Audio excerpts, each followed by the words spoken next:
అధిక బరువును దాటిపోయి ప్రమాదకరమైన ఊబకాయంలోకి వచ్చాక ఆహారంలో మార్పులు, వ్యాయామాల సాయంతో కూడా పెద్దగా ఫలితం కనిపించదు. ఇలాంటప్పుడు పొట్టకు కుట్టువేయడం ద్వారా బరువును తగ్గించే బేరియాట్రిక్ సర్జరీని చేయించుకోవాల్సిందిగా డాక్టర్లు సిఫార్సు చేస్తూ ఉంటారు. అయితే ఈ బేరియాట్రిక్ సర్జరీలపై మనలో చాలా మందిలో చాలా రకాల నమ్మకాలు ప్రచారంలో ఉన్నాయి. బేరియాట్రిక్ సర్జరీలతో దుష్ఫలితాలు చాలానే ఉంటాయని, కొన్ని సందర్భాల్లో ప్రాణాంతకంగా కూడా పరిణమిస్తాయని నమ్ముతున్నారు.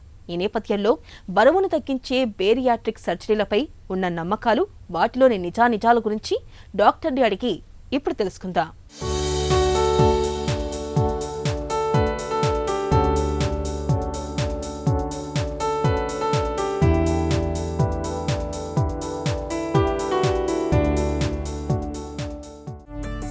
బొద్దుగా కాస్త బరువుతో ఉండడం ఆరోగ్యానికి మంచిదేనా? ఇప్పుడు జబ్బులు వచ్చినాయనుకో, జబ్బులు వచ్చినప్పుడు వాటిని సస్టైన్ కావాలంటే, ఎందుకంటే ఫుడ్ లేకుండా వాళ్ళకు ఉంటుంది కాబట్టి, వాళ్ళు బాగుపడాలంటే కొంత మనకు ఫ్యాట్గా ఉండేదే మేలు. మరీ ఫ్యాట్ ఉంటే వాళ్ళు మళ్ళీ జబ్బులు వచ్చేస్తాయి. ఎక్కువ బరువు ఉండకూడదు, కొంచెం బరువు పర్లేదు, కానీ పొట్ట ముఖ్యంగా తక్కువ ఉండాలి. బరువు పెరగడం ఎందుకు ప్రమాదకరం? బరువు ఎక్కువ ఉన్నందువలన ఎన్నో జబ్బులు వస్తాయి. దానివల్ల ఫస్ట్ ఇన్ఫ్లమేషన్ బాడీకి. ఆ ఇన్ఫ్లమేషన్ వల్ల ఏమవుతుందంటే డయాబెటీస్, తర్వాత పీసీఓఎస్, మెటబాలిక్ సిండ్రోమ్ ఎక్స్ అని ఎన్నో జబ్బులు వస్తాయి. అక్కడి నుంచి ఇంక నెక్స్ట్ వచ్చేది ఏమంటే బీపీ పెరగడము, తర్వాత స్లీప్ యాప్నియా అని. స్లీప్ యాప్నియా వచ్చిందంటే వాళ్ళకు హార్ట్ ఫెయిల్యూర్ వస్తుంది. హార్ట్ ఫెయిల్యూర్ వచ్చిందంటే నిద్రలోనే చనిపోయేదానికి అవకాశం ఉండదు. అదే కాకుండా క్యాన్సర్ రావచ్చు, తర్వాత మిగతా జబ్బులు కూడా ఉన్నాయి. అది ఫ్యాటీ లివర్ డిసీజ్ అని. ఆ ఫ్యాటీ లివర్ డిసీజ్ సిర్రోసిస్ వరకు పోవచ్చు. బరువును తగ్గించే మందులున్నాయా? ఇప్పుడు వచ్చే ఇంజెక్షన్స్ ఒజెంపిక్ అని, వెగోవి అని, అదే కంపెనీ సెమాగ్లోటైడ్ అంటారు. అవి కొంతవరకు పనిచేస్తున్నాయి. ఎందుకంటే వీక్లీ కాబట్టి వారానికి ఇంజెక్షన్ వేసుకునేదానికి పనికొస్తుంది. అట్లే ఇప్పుడు మోన్జోరో అని, టర్జిపిటైడ్ అని అంటారు, అది కూడా వాడుతున్నాము. అవి ఇంకొంచెం ముందు దానికంటే సరైన విధంగా వాడితే వాటికి కూడా ఉపయోగం ఉంది. కొంతమందికి అది ఇంపార్టెంట్, నెససరీ. బరువును తగ్గించే సర్జరీ ఉందా? సర్జరీ వలన చాలా మేలు ఉండదు. ఎందుకంటే అది టూల్స్. ఎన్నో రకమైన సర్జరీలు వచ్చినాయి, కానీ ఒక్కొక్కరికి ఒక్కొక్క విధమైన సర్జరీ చేయాలి. కాబట్టి దాన్ని అంతా క్షుణ్ణంగా వాళ్ళ ఈ వచ్చిన మనిషిని వాళ్ళని గురించి అంతా తెలుసుకొని, వాళ్ళు తినే తిండి, తర్వాత వ్యాయామం అన్నీ తెలుసుకొని, వాళ్ళు చేసే పని ఏం పని చేస్తున్నారు అవి కూడా తెలుసుకొని, దాన్ని బట్టి వాళ్ళు తినే తిండి ప్రకారం సర్జరీలు చేస్తాం. బేరియాట్రిక్ సర్జరీని అందరూ చేయించుకోవచ్చా?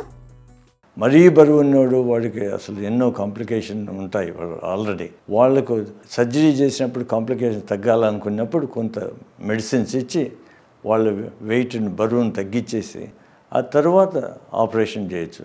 అట్లా కొంతమందికి దానికి చాలా ఉండదు. డైటీషియన్ అంట, సర్జన్ అందరూ కలిసి. కొందరికి ఈవెన్ మనస్తత్వం అంటే సైకాలజీ టెస్టులు, ఆ సైకాలజిస్ట్ కూడా చూడాలి. ఇవన్నీ చేసినాకనే ఆ సర్జరీల గురించి మనం థింక్ చేయాలి. బేరియాట్రిక్ సర్జరీ ఎలా ఉంటుంది? ఎన్ని రకాలుగా ఉంటుంది? బేరియాట్రిక్ సర్జరీ ఇప్పుడు చాలా సులువు అయిపోయింది. ఈ ఫస్ట్ది వచ్చి స్లీవ్ గ్యాస్ట్రెక్టమీ అన్నాము.